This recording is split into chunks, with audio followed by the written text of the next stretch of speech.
Welcome back to Coffee Talks with Pastor Bob. And today it's not Coffee Talks with Pastor Bob. I'm going to actually bring a Diet Coke into the picture, and just seemed to be the thing that my taste buds really wanted this afternoon. So it's great to have you with us as I do Coffee Talks or Diet Coke Talks with Pastor Bob today. I'm Bob McGregor, and I am the founder of his church ministries, and we are on a 4-part podcast on why the poor. And so far in this podcast, we've entitled "Why the Poor." We have addressed why the poor actually matters to God, and because of that reality, they should matter to us. So we discussed the challenge in this series of fulfilling this moral mandate, and especially with the reality that we all face, and that is the reality of scarcity and the other demands that we have in our lives. In that, we established that the Bible really addresses our moral responsibility individually to the poor in the context of the personal, really, rather than the governmental responsibility. Biblically speaking, the Bible doesn't have a lot of instruction. It actually has some to those who are in authority when it comes to dealing with poverty, but it lays a great burden upon the individual. And so we have personal responsibility, starting with our immediate family and those situations that are in front of us that we cannot ignore. So I want to talk to you today on this podcast about why we have poverty in the first place, both globally and locally, and why Christians in developed countries seemed, and I'm talking about developed countries like, okay, let's just talk about the United States or Canada or Australia or some of the European countries, or even in some of the Asian pockets of the world that are experiencing a great accumulation of wealth, why they seem sometimes to be indifferent to poverty. You know, the scripture is always quoted to me, the poor you have with you always. That's what Jesus said, the poor you have with you always. But let's talk about indifference. One of the reasons that Christians are indifferent to the needs of poverty is the development of what is called the prosperity gospel. And you see this a lot in Pentecostal churches, which Pentecostal charismatic churches are my background. That's where I gave my life to Jesus, and that's where I learned the Bible, and I was exposed to those types of teachings. We have in these particular schools of thought, we do have a failure to develop a strong theology of poverty as a social and as a theological issue. It's kind of, there's not a theology about the poor. There's just a theology about prosperity. The prosperity gospel is a teaching that says this, that wealth and well-being is always the will of God for someone who loves God. And the text that they use is 3 John 2, that I pray that you would prosper and be in health, even as your soul prospers. So we have the prosperity of health. We have that you would prosper. You prosper financially. You would prosper in health, and that you would also do that as you are prospering and growing in Christ. You would experience health and wealth, and it's a key verse in this particular teaching. Although to have good health is absolutely important. I exercise pretty religiously. I try to watch my diet. Today I had a donut and a half, and it tasted really good.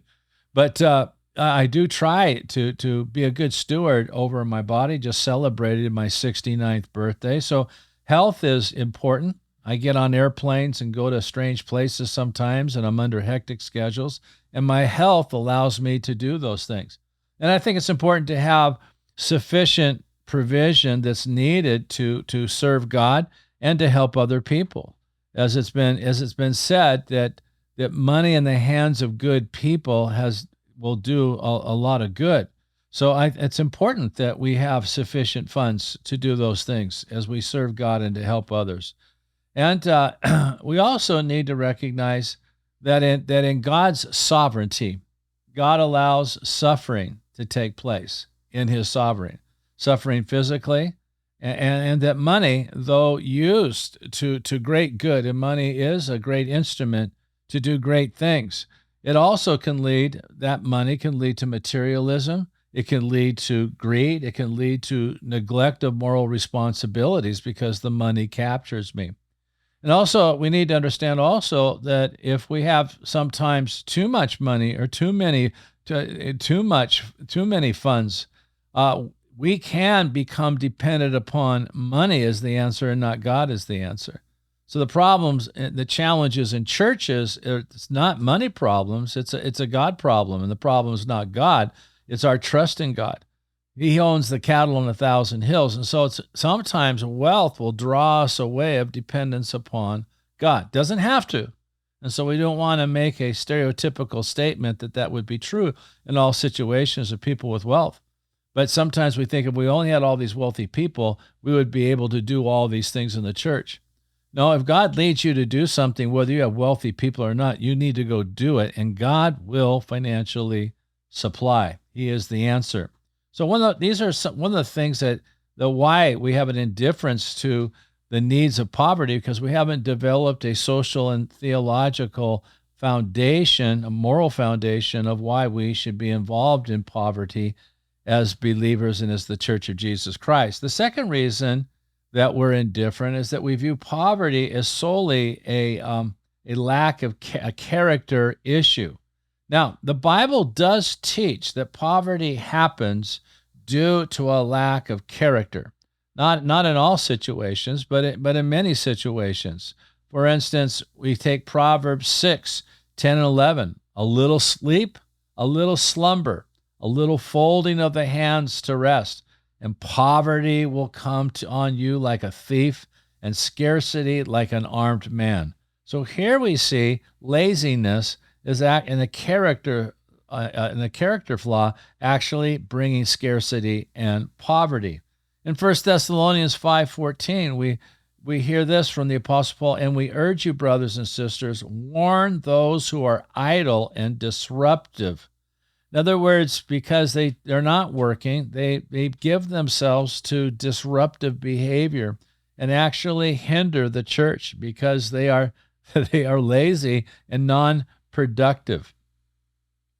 We see in Proverbs 14:23 says that all hard work brings a profit, but mere talk, just talking about working, I got to get down, and and apply for that job, and I wanted that job, but I don't think it really fits me, or I don't like my boss. He doesn't like Christians. You just kind of talk, and have all sorts of reasons of what you're going to do or why you don't do things, and mere talk. Proverbs 14:23 leads only to poverty. So a lack of industry and just sitting around all the time dreaming big ideas or talking about why you don't or do certain things. Proverbs 13:18, it says, whoever disregards discipline comes to poverty and shame. So stubbornness and a lack of ability to hear instruction, like we want to really speak into your life.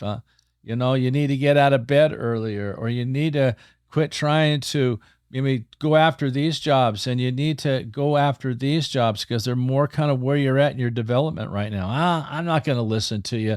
I know better. I know how good I am at certain things. That stubbornness will lead to poverty. So whoever disregards discipline, where we're being corrected on character flaws, that where I'm not being persecuted at work as for being a Christian, I'm persecuted at work for being lazy or showing up late or having bad attitudes or poor work habits, it can lead to poverty and shame. But whoever heeds correction, Proverbs 13:18 says, we heed correction is honored, I'll never forget working for a company that was connected to my dad when I was just out of high school.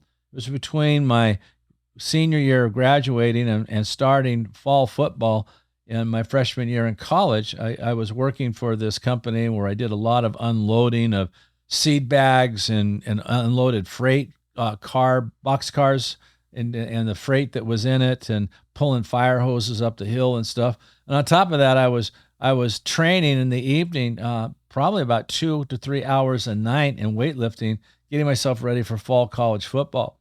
And I was dragging my rear end at work. I was tired. I was a 17-year-old kid, and I was tired. And I'll never forget, the foreman came up to me and he said, I've been talking to the guys and they're saying you're not pulling your weight. You're just kind of dragging along.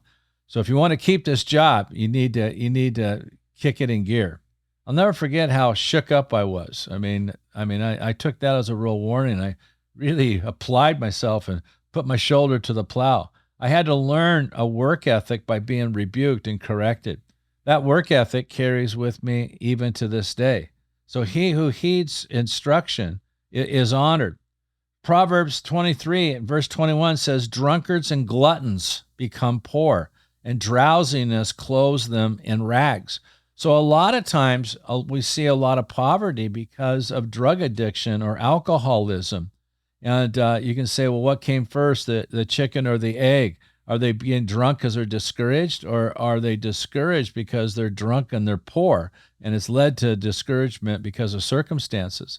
Well, I'm not here to answer that, but I will say this, that drugs and alcoholism is always going to be there, present when we have poverty, and it is a cause of poverty in many situations. I remember the director of social health services in our own community where I pastor said to me, he said, 80% of the people, I don't know, it was 85% of the people, I believe, who are on government assistance in our program, our social health assistance, have alcohol and substance abuse issues.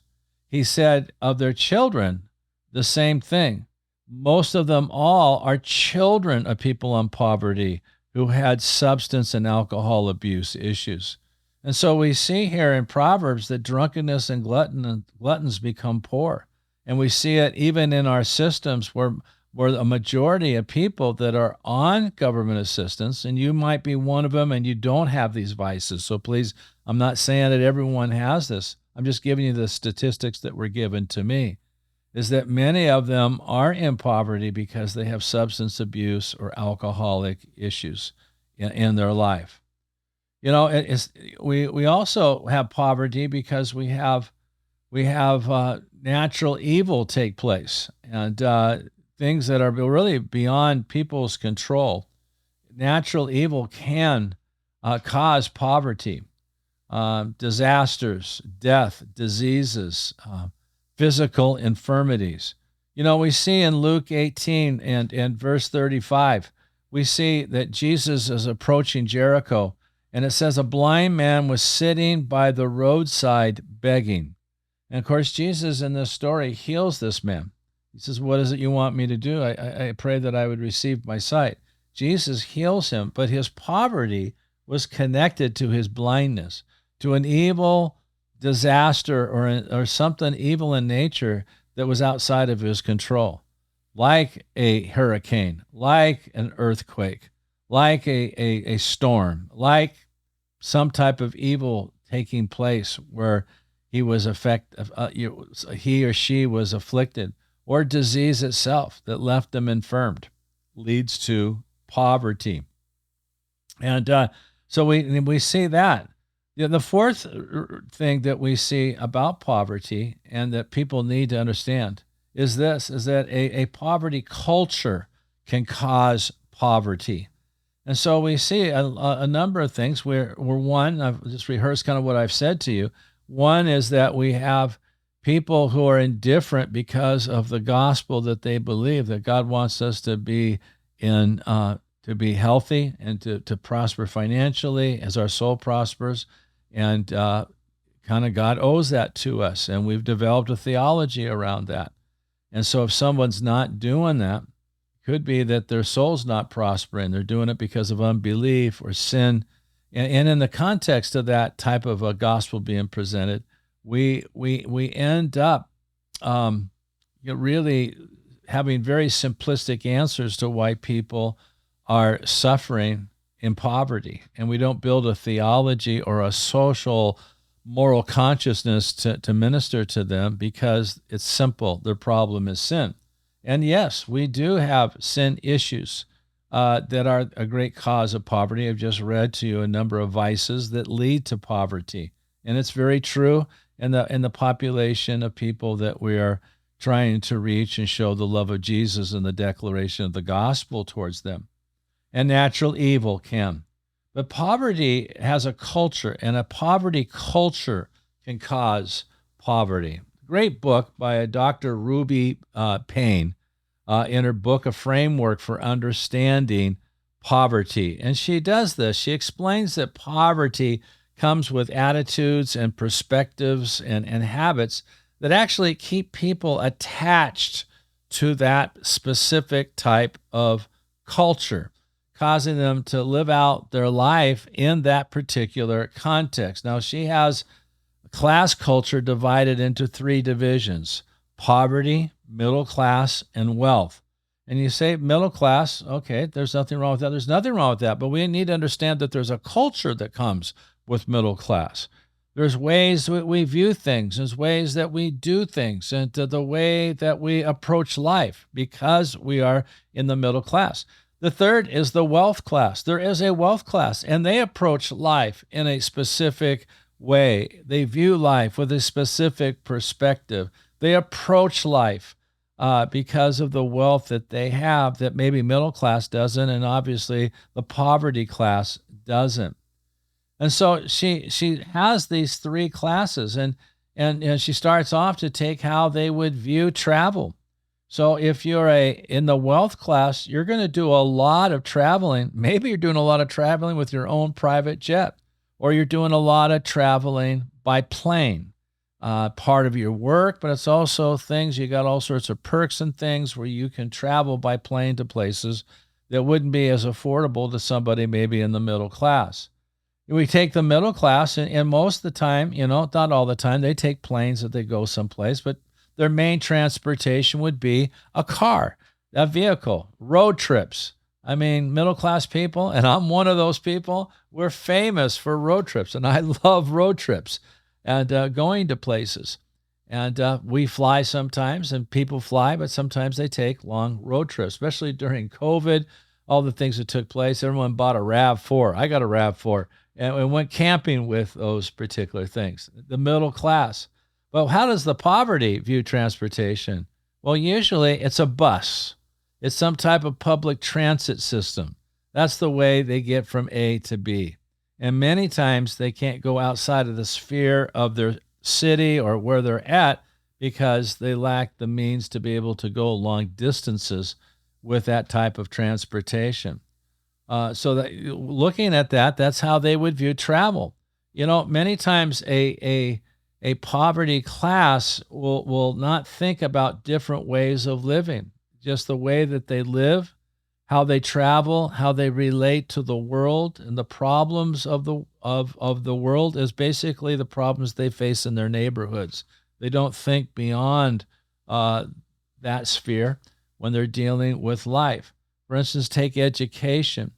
They many times with a poverty mindset and a poverty culture, education does not lead me to something better, how I can improve the status of my life, but education is something you do. You send your children to school. Why? Because you send your children to school. They don't connect the dots that this might lead to possibly a scholarship or an inspiration to develop in a skill area and to go on to higher levels of training and education. No, you just go to school and you come home and, you might drop out. You might get your high school diploma, but that's the end. You go to school, then you kind of do what we do in the culture that we live in. And they stay in that particular culture. Where middle class looks at education like this is how you improve. This is how you posture yourself to secure the rest of your life. And this is very important. They connect a different dot, two different cultures. So there's a poverty mindset that actually creates generational poverty from one generation to the next because there's a mindset, perspective, and habits that are there that they tie themselves to, and they don't change. They don't see beyond that. And there's another thing that we need to understand, and a lot of times Christians, especially in the West, my experience has taught me, is that they don't connect the dots on this, and that is corrupt and oppressive governments can be the cause of poverty, and we just don't see that. We kind of go back to the simplicity. You must not be doing good because you're not living well. You got character flaws.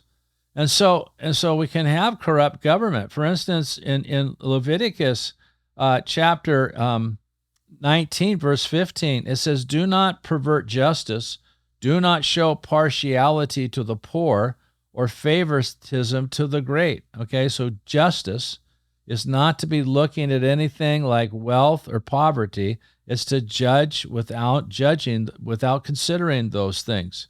But judge your neighbor fairly.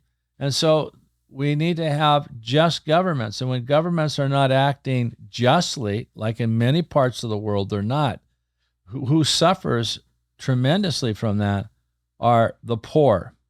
And then we have cultures, governments, in countries around the world there's heavy taxation.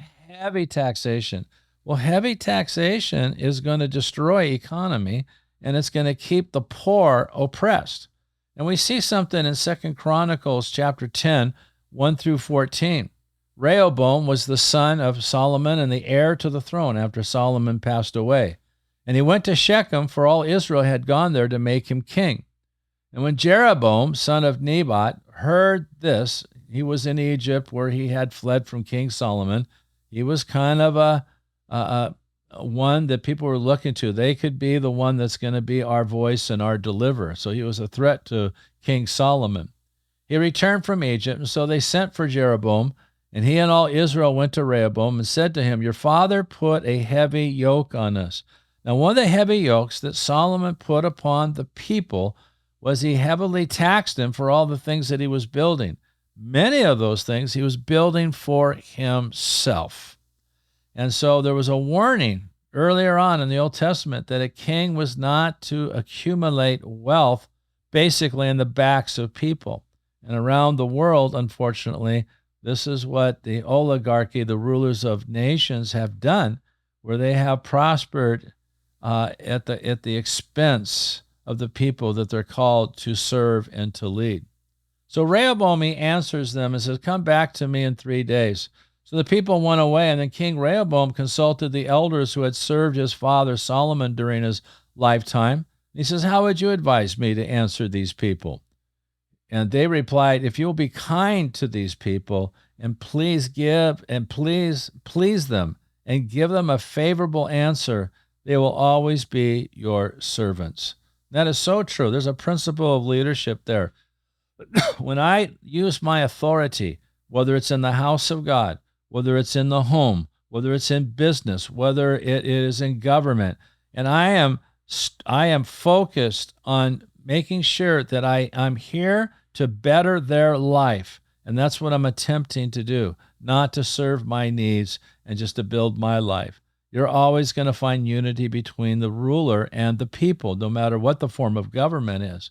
And of course, that's what the elders said. Be kind to them. Solomon lived for himself and created policies that was putting his whole culture under a yoke, and especially that impacts the poor. So going on, Rehoboam rejected the advice the elders gave him and consulted the young men who had grown up with him and were serving him. And he asked them, "What is your advice?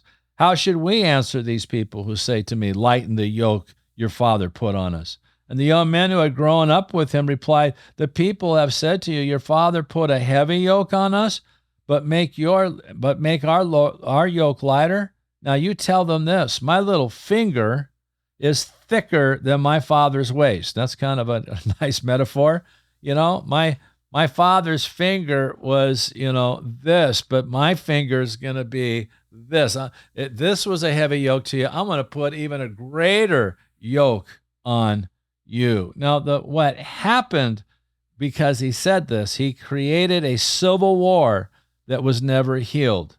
And we have in Israel's history we have 10 tribes go off by themselves, and 2 tribes with a little bit of one of them over here by themselves. And this was called the southern kingdom, the kingdom of Judah. And we have, of course, the tribe of Judah.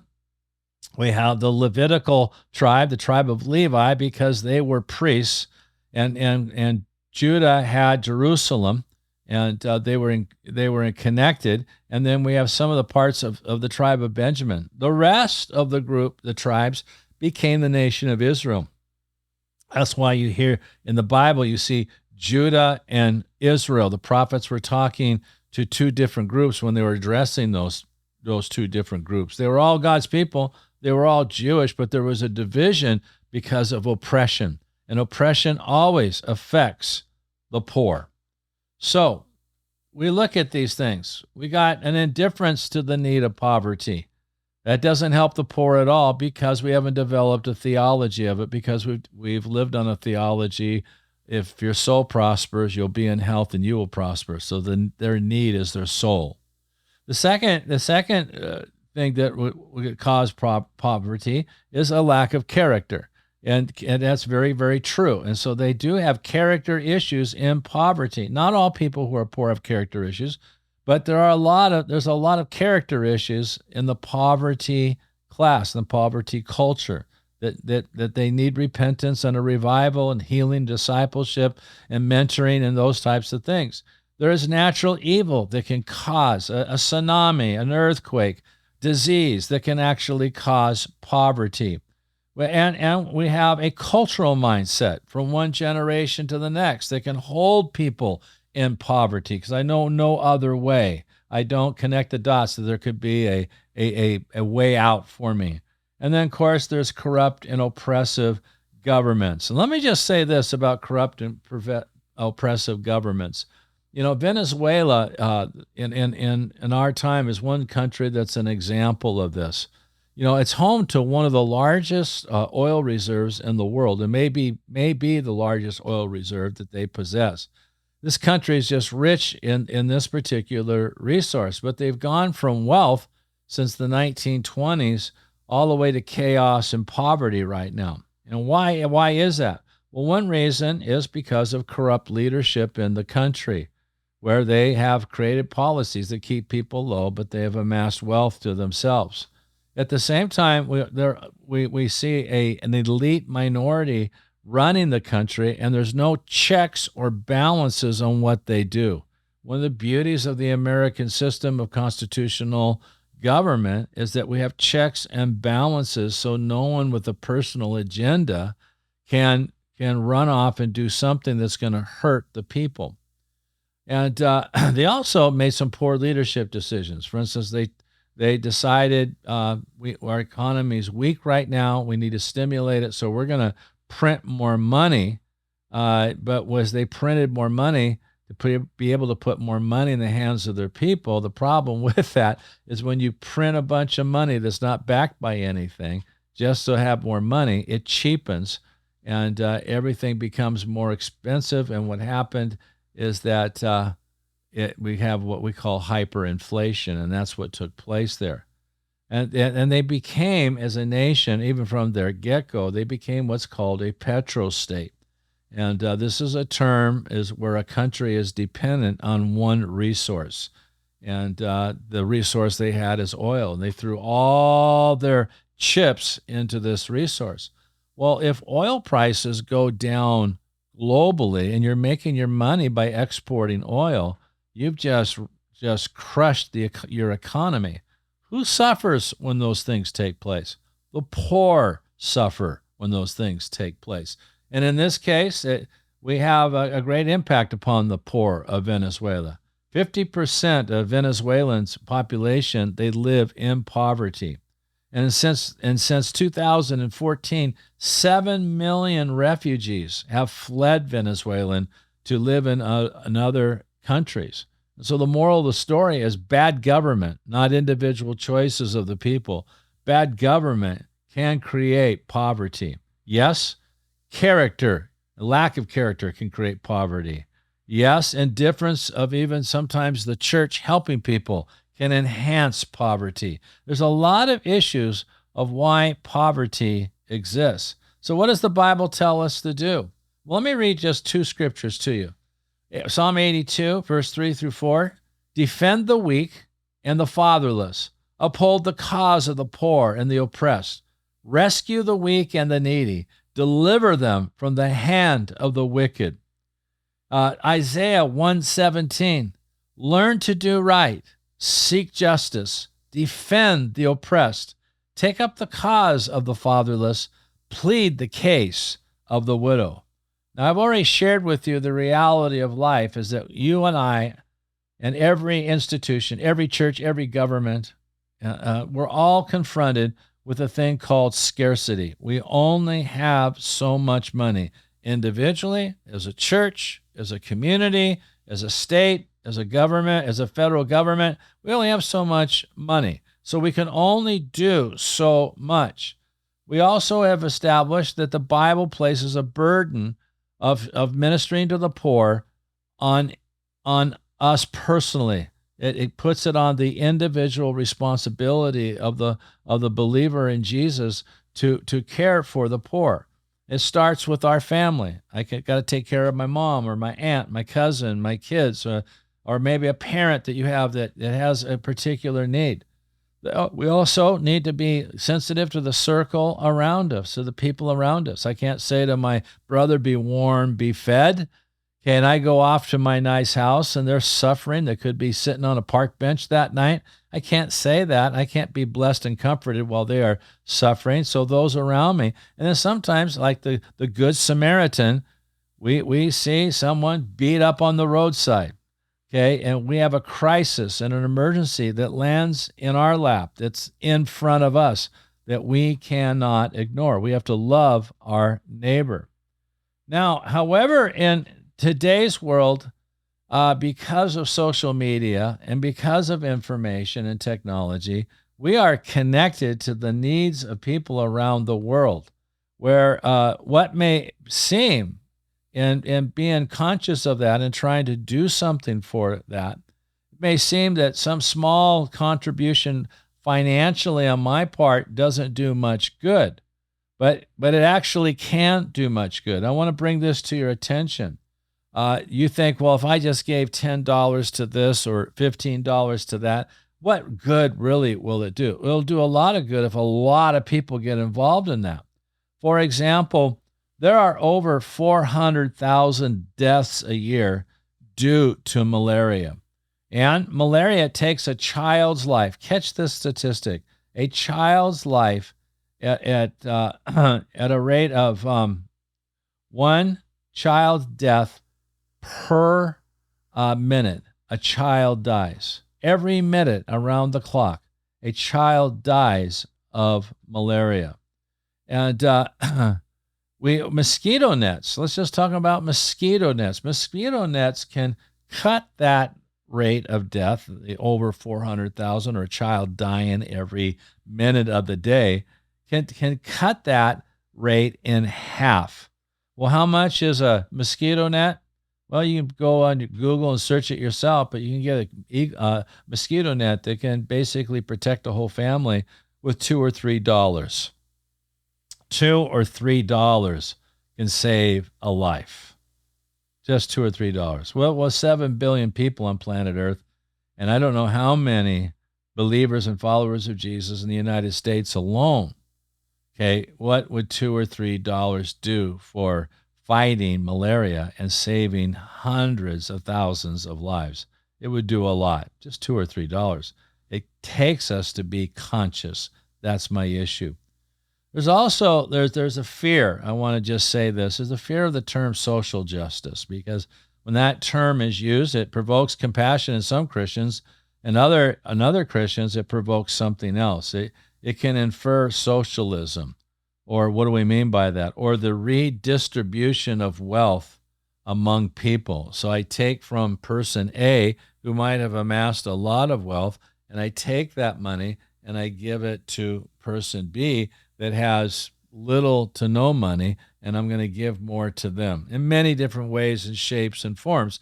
But I redistribute the wealth to that other person instead of basically rewarding people individually for their merits and their achievements. And so we don't want to get into the answer being social justice, where we take from the rich or the wealthy or the middle class and we give to the poor. And now, should governments show compassion to the poor? Should some of our taxation money be to help the poor? Well, absolutely. I think that we already do that in our culture, and it would be a total collapse if we didn't. However, there's a fear of using the word social justice that we're talking about redistribution and flipping everything from here like to here, and taking from the haves and giving them to the have-nots by force, by coercion, by law, versus individual philanthropy and generosity that would be taking place. We look to do in socialism. We look to do that instead of looking for righteous government to create righteous policies economically that would actually enhance wealth for all. But whatever term we use, whether we use social justice or biblical justice, we are to care for the poor within our means. That's been the whole point of this podcast. The fifth thing that I want to say is that we need to develop a compassionate focus on the needs of the poor. And in doing that, it gives the church and the individual believer, when we get a concentrated, compassionate focus upon the needs of those around us and those needs around the world, it actually gives us a platform to preach the gospel. You know, when the church cares for the needs of culture around them, as Jesus said in Matthew 5, men will see your good works and glorify your Father in heaven. They will see your good works. I mean, Jesus talked about a lot of things. He talked about giving. He talked about going the extra mile with people. He talked about forgiving. He talked about loving your enemies. He talked about a whole lot of stuff that requires personal sacrifice for the greater need of the individual.